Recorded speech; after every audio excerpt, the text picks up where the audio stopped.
I love sharing secrets of family business success, and I have a great one today: involvement in a center for family business. I have two guests who are perfect to talk about this topic. Jon Keimig, who is the executive director of the Family Business Center at the University of St. Thomas, and Angela Warner, who is a third generation member of a fourth generation business, Warner's Stellian Appliance. Thank you for being with me today. Thanks for having us, Kim. Thank you. So, Angela, let me start with you. Tell me a bit about your family business and why being a part of the center is so important to you. Our family business, like you mentioned, we're in our fourth generation and we have a big family. So there's close to 30 family members involved in the day-to-day, and a greater number besides that are, looking towards ownership and whatnot. And the Center for Family Business has really given us the ability to talk about a lot of topics as family members and implement a lot of different things which we can talk about that have really set us up for success. What would you say was one of the key things that set you up for success? The family, the second generation, has been coming to the Family Business Center long before I have been, but I've understood for a long time that being a part of this was important to them, and they modeled that. Just going to the meetings every month, we were able to set up family meetings as one of the really important things for me and for my generation. The second generation set up family meetings, and we have them twice a year, and that was something that the Business Center really encouraged for us so that we could talk about things and really just come together as a family, but also to talk about the businesses as well. And that's been really helpful. So, Jon, this is a very large family. Is this typical of the families in your center? How would you describe the typical makeup? 20% of our family businesses are less than 5 million in revenue, and 20% are over 100 million in revenue. So we have a really wide spectrum. And I think that's pretty common with family business centers across the country. We are really here to help families deal with all of the things they have to manage besides running the business. So family relationships, communication, transition planning. And so any family at any stage, whether it's first to second gen or fourth to fifth generation, that is feeling some of those issues, we have a community of family businesses that they can engage with and learn from advisors on how to take their next step forward, whatever that next step is for them. Some people might be watching this and even wondering, what is a center? So I should ask you that, Jon, too. How would you describe a typical center for family business, and how is it different from maybe a consulting company? Yeah, so there's probably 40 or so family business centers across the country that are tied to educational institutions. So we are here to educate the community, to educate students, and we really have kind of a unique charge in doing that because we are focused on those family business issues.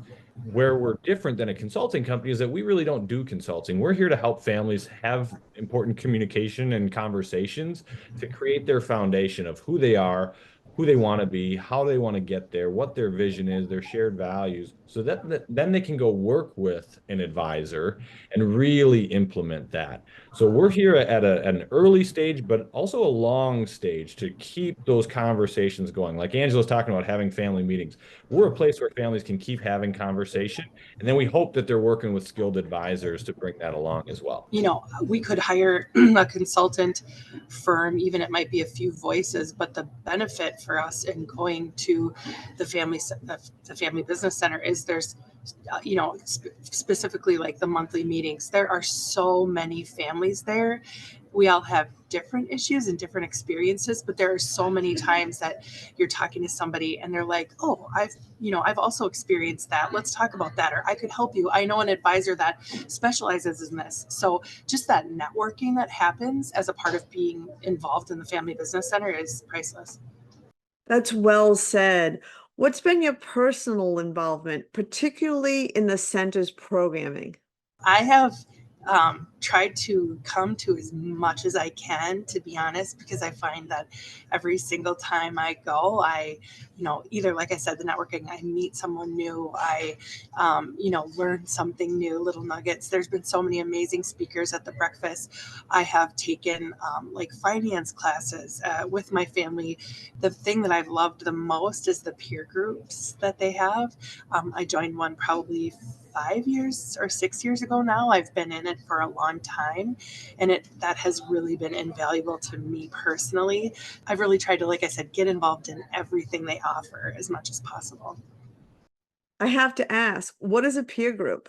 8 to 10-ish people, peers that are in family businesses. So different kinds of businesses than ours. They don't overlap.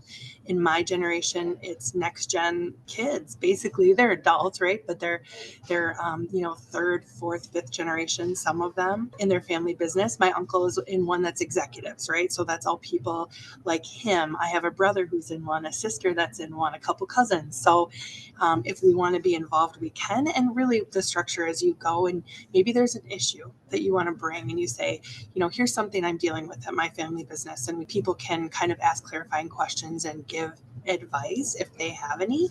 It's been so helpful for me. And I just got an email the other day from one of the people in my peer group that just said, you have no idea what your presence in that room has done for me, and went on to say that she was doing something that was difficult for her, but she had felt inspired by our conversation, and that was really, really special to me. Oh, that's amazing. So, Jon, do you help facilitate these, put them together? Is this typical of the programming? A number of family business centers have peer groups. Different locations do it differently. Some have internal staff that facilitate them. For us, we have local family business advisors that facilitate them. Some centers, the peer groups are self-facilitated. So each center has a different flavor if they're doing peer groups. For us, we have 3 for next gens, 2 for women, and 1 for executives. Some centers, it's everybody mixed in together, and it's just kind of whatever works for each center and how they've structured them. Every year we seem to add a new group, so there's a lot of interest, and we're open to the broader community. You don't have to be a member of our organization to be in a peer group. We are really trying to get more and more family business members to experience what Angela has in her group. Angela touched a bit about some of the programming she really enjoyed. Tell us more. What is the total programming like? You talked a little about how centers are structured differently. Give us some insight. So most family business centers do some sort of breakfast series, panel discussions, keynotes, things like that throughout the year. That's our bread and butter in our program.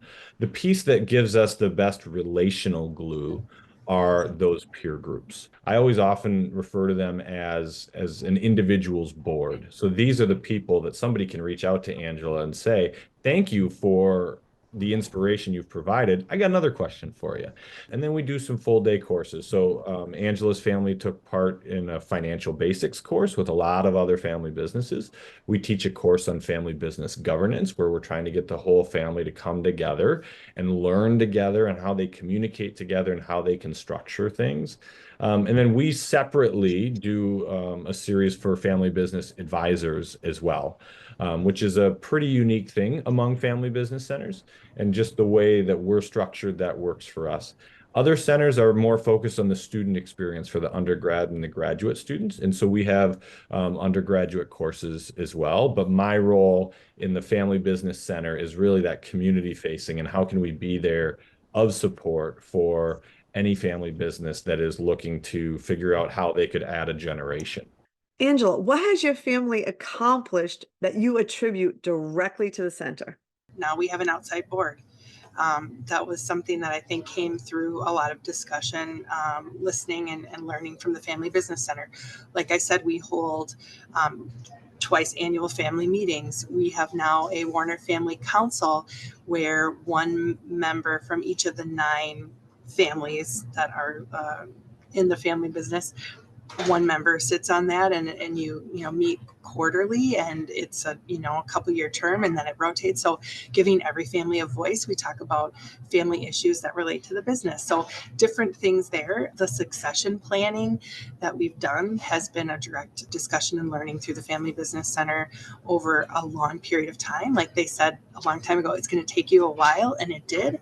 And we have a really great plan together and feel really glad to have that behind us and just moving forward with that now. So it's just been really impactful. This is so inspiring. We always talk about how great family business is, those that stay great, It takes work, and it sounds like the center is really key in helping to see ways to improve, creating those connections, and the mentoring of one another is just amazing. In case any advisors or center directors are watching this, what are some of the topics maybe you would like to see or that get you and families really excited? Both of you can answer this. Things on the horizon. Culture and relationships, and just making sure that's solidified, because I think especially for our family, you go from my grandpa, who was the sole owner, to 9 kids, to their 37 kids, and then now there's like 69 kids in our fourth gen. Like, I'm only thinking all the time about how to make sure that we all stay together and stay working easily together, and so far so good.